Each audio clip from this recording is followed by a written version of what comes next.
Welcome everybody to our third panel today on cities in transition, public engagement and civic design.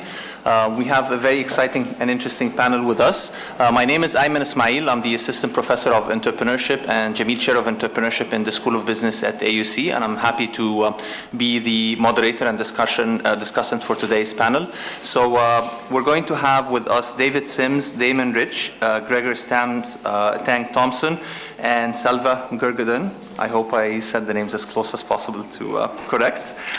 So let me first start very quickly. We're going to have each one of them speak for 20 minutes, and then we're going to open the floor for our discussion and conversation after that. So let me start very quickly introducing David. David Sims, he's an American economist and urban planner who has led a number of studies about Cairo's urban development and housing. He's the author of Understanding Cairo, The Logic of a City Out of Control, indeed out of control. So David will give us a quick presentation, Understanding Cairo, in 20 minutes. Thank you, David. Okay. Yes, this way. Can everybody hear me? Yes. Good.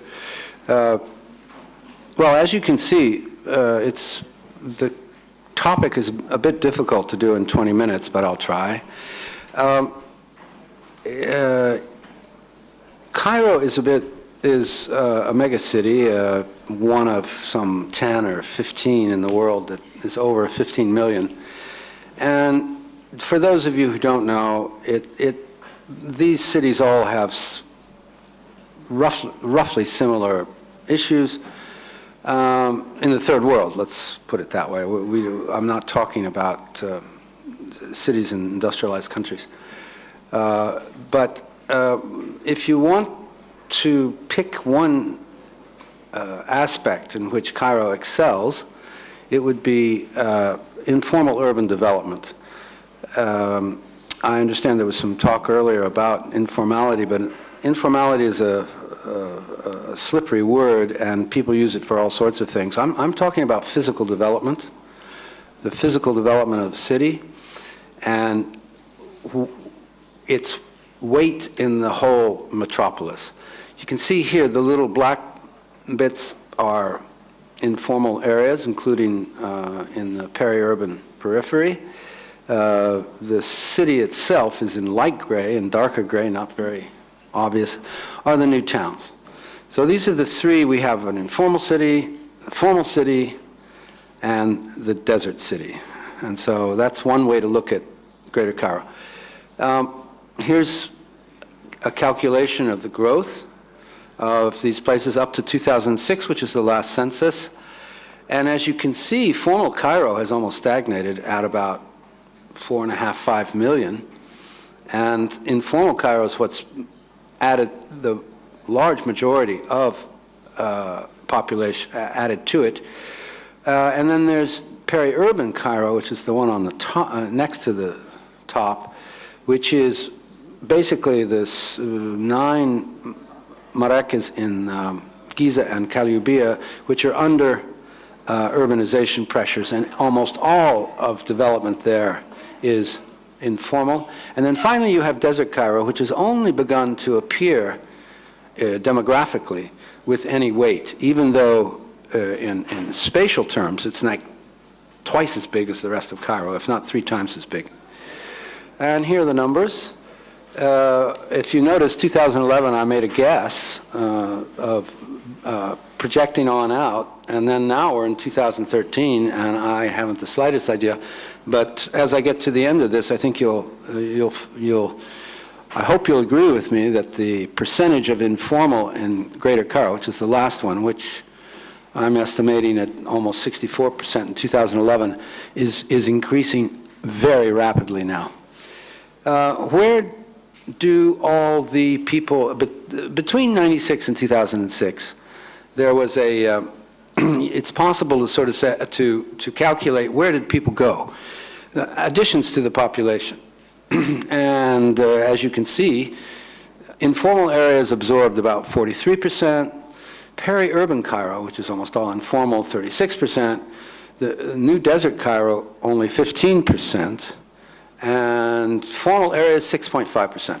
So Between 96 and 2006, you could say that 78% of the additional population to Greater Cairo went into or found homes and livelihoods in informal Cairo. Here's another map that shows in more detail the formal city versus the informal city, and as you can see, well, you can see it. Here's an example. This is Al-Munir al-Gharabiya in 1977. Here's Munir al-Gharabiya, 2005. Here's just a random piece off of the ring road in the year 2002, I think it is. But it shows this pattern.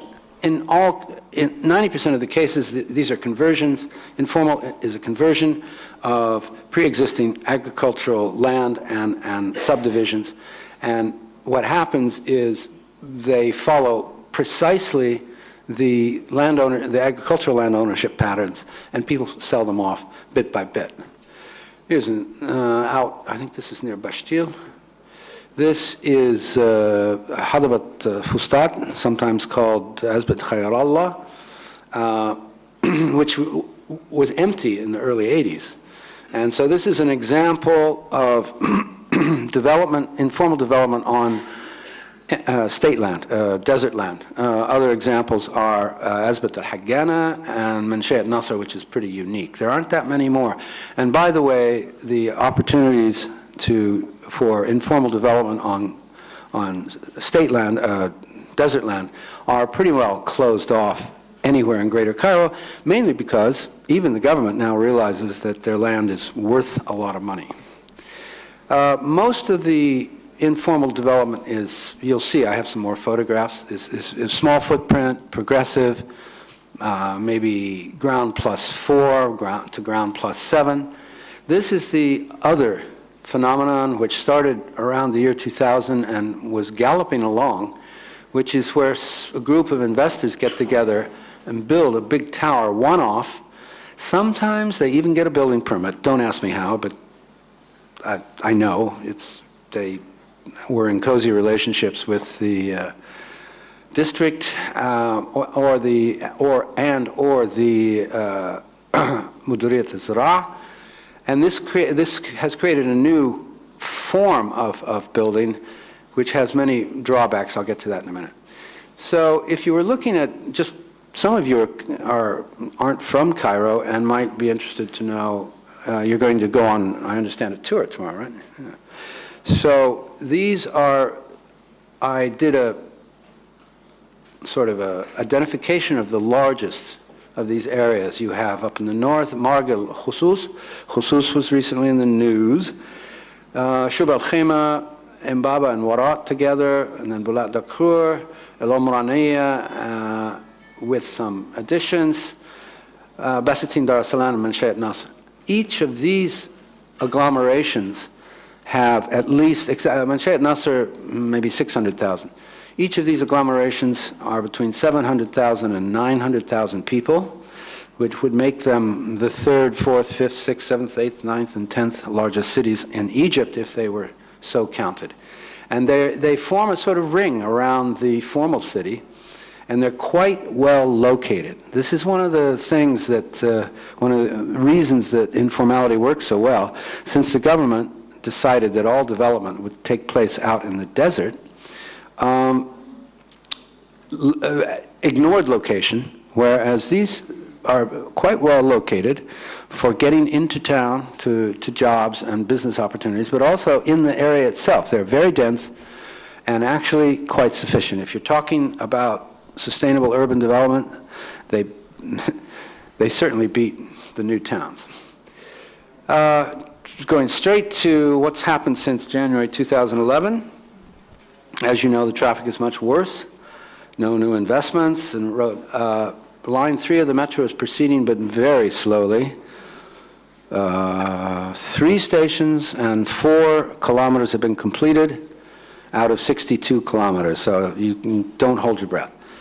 There's a crisis in the real estate market, especially in the new towns. We're talking about the upmarket things. In spite of what, if anybody went to this next move, there's a big at the fairgrounds. It was a big real estate show where everybody had a booth and they're all still talking like nothing. There has been no glitch, but actually we know that a lot of projects are stalled. A lot of projects people have stopped paying their installment payments. They want their money back. And so the high-end real estate people like Civic and Palm Hills and others are in deep trouble. In contrast to all these sort of negative things, informal urban development, already dominant, has accelerated noticeably. Nobody knows exactly how much, but there are indications that it's quite enormous. So this is October 2011, just 6 months after the revolution, on North Giza. By the way, it's right off the main road. This is not hidden off and behind. And these are all built in the preceding 6 months. And sometimes it's added floors. If you don't know this already, one way you can always tell a new addition is the color of the red brick. It has not taken on dust yet, so it's always a good way to do it. Now, here was a thing, I already showed this at the Sedej thing, but maybe some people haven't seen. I just did a little exercise in an area called Gezira Muhammad in Giza. It's behind Wara.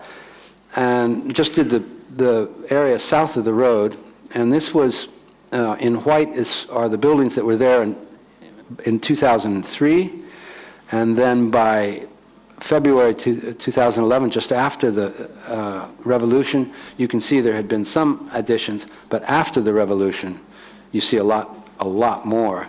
And if you calculated it all up, in that particular area, the building rate in post-revolution is 4.5 times greater than pre-revolution. That doesn't mean you can apply this all across the board, but I hope somebody would actually spend some time and try to do this exercise in various areas around not only Cairo, but around Egypt, because now Google Earth has some very recent images, and you can do this, and you click on their clock, and you can go back and then do time series, which is very useful. According to the governor of Alexandria, this was published in Al Ahram about a month ago. You can calculate that before the revolution there were about 2,471 qararat mukhalfa or qararat izala. And this is in Alexandria Governorate, but just after the revolution, well, from 2011, for over the 18 months, there were 9,000. So that means, if you believe the Muduriyat al-Iskan in the Muhafazat al-Iskandariya, you find that the rate of violations increased by 2.5 times. So, what does this tell you?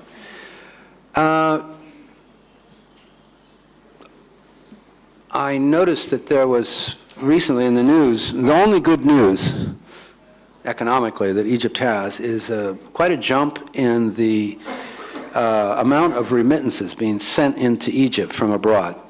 7.8 billion in 2009, 14.3 billion in 2011, and now it's 19 billion in 2012, and of which 8 billion came just from Egyptians in Saudi.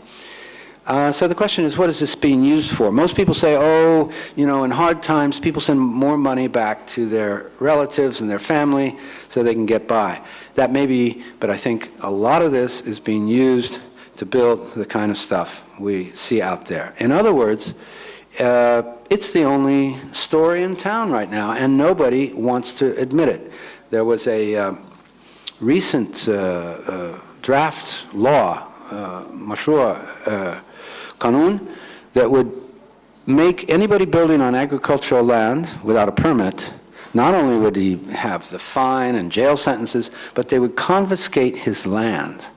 Now that's an interesting one. Hasn't gone through yet, and if it does, all it will mean is that everybody will be in jail.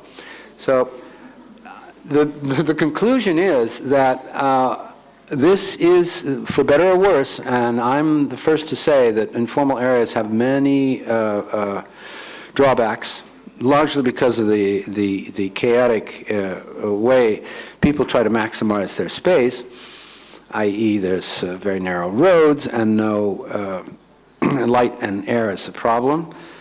But they are eventually provided with infrastructure services. The schools are terrible, but they're terrible all over Egypt.